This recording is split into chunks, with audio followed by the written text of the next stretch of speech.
Ассалаумағалейкум, қалайсыңдар? Бұл енді почти что толыққанды видео, 10% жетпейтін болады.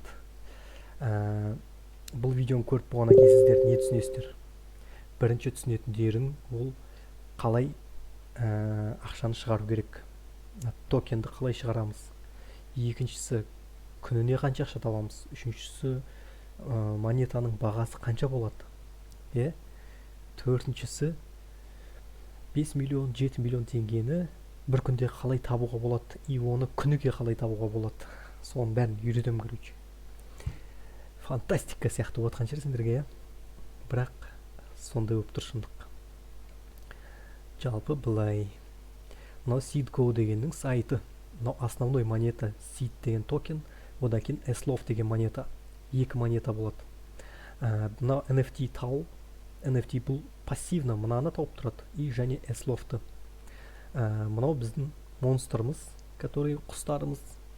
Онымен біз Slof-ты да монетаны да табамыз. Бұл Sui деген желісінде қазір бізде құстарымыз тонда тұр ғой. Соны бізге автоматически Sui-ға ауыстырып береді.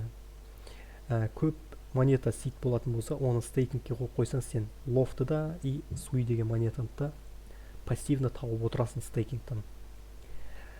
Партнерлары міне Mist & Labs, Sui Foundation, Amber Group деген осы группа үшеуі мықты инвесторлары, и мына жерлерде жаңалықтарға салған уже автоматически көрсетіп тұр.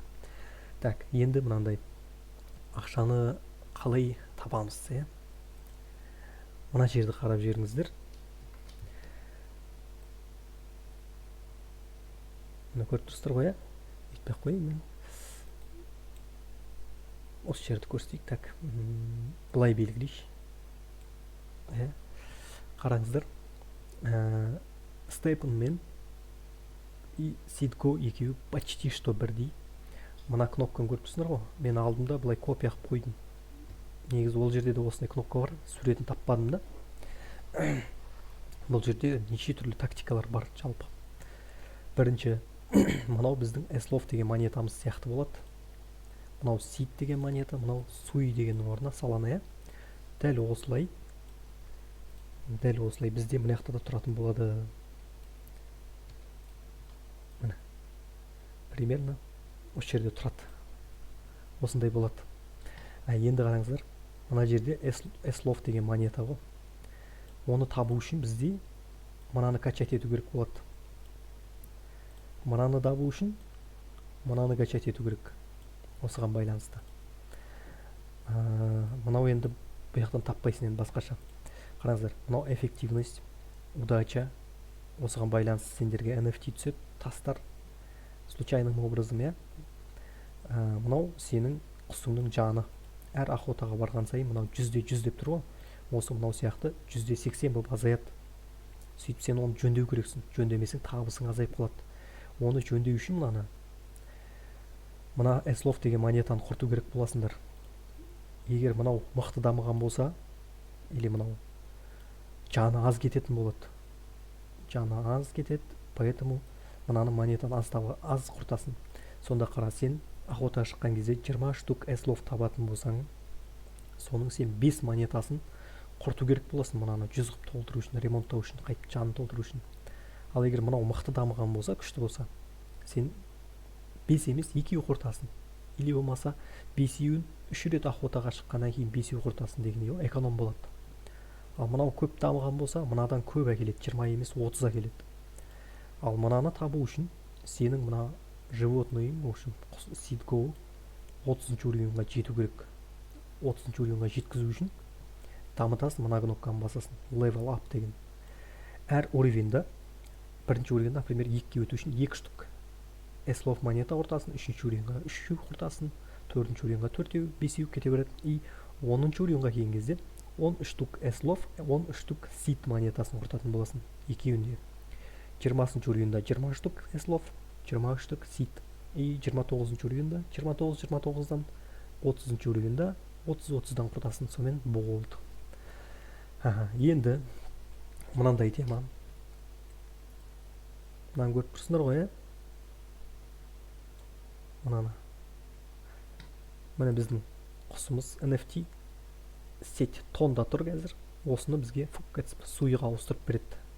Суйға. Түсіндіңдер ма? Енді суйға ауысқаннан кейін мынаны табасың. Бағанағы айтқандай жалпы Ctrl F. Енді мына жаққа өтейік. Міне основной ақшаны шығаратын жолы қалай? Қазір бізде міне монетамыз тұр.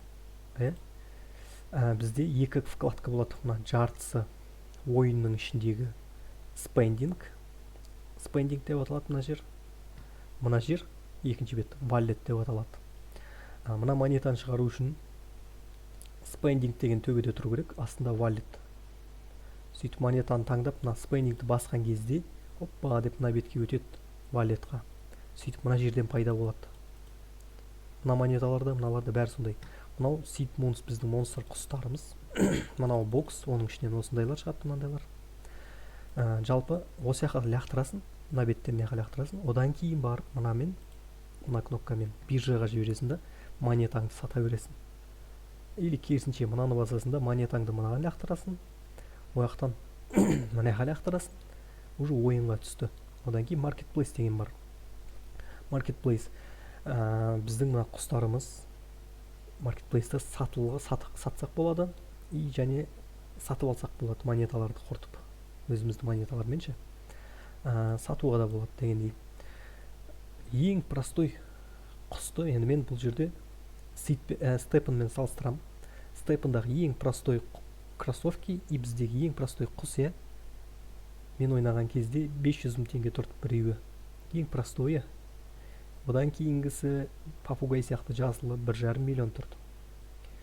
Одан кейінгісі 3 миллион, одан кейінгісі 5 миллион эпическийлары. И легендарныйлары 7 миллион тұрды. Енді табыс көздері примерно қанша екенін көрдіңдер.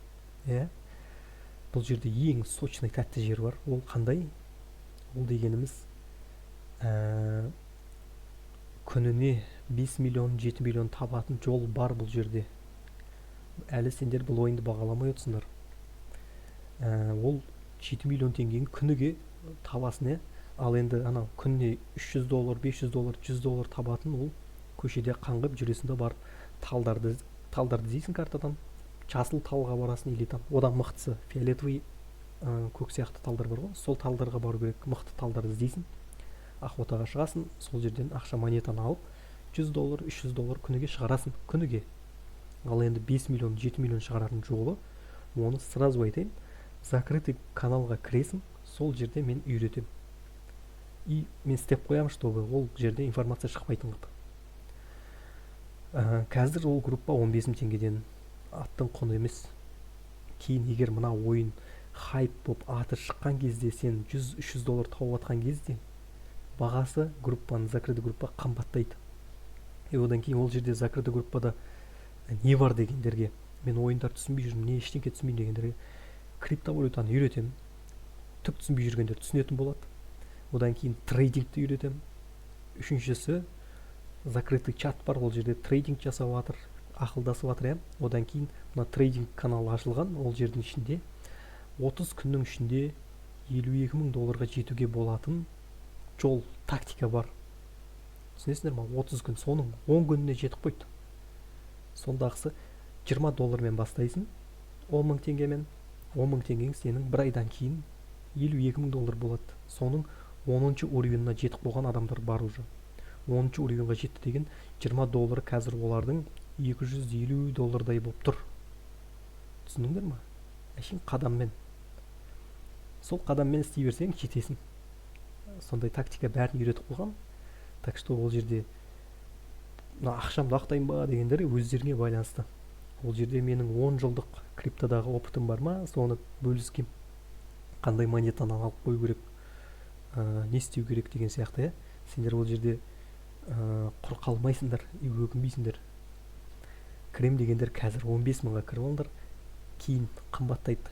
Лестница сияқты жайлап, бірақ бір күні нормальный баға болады.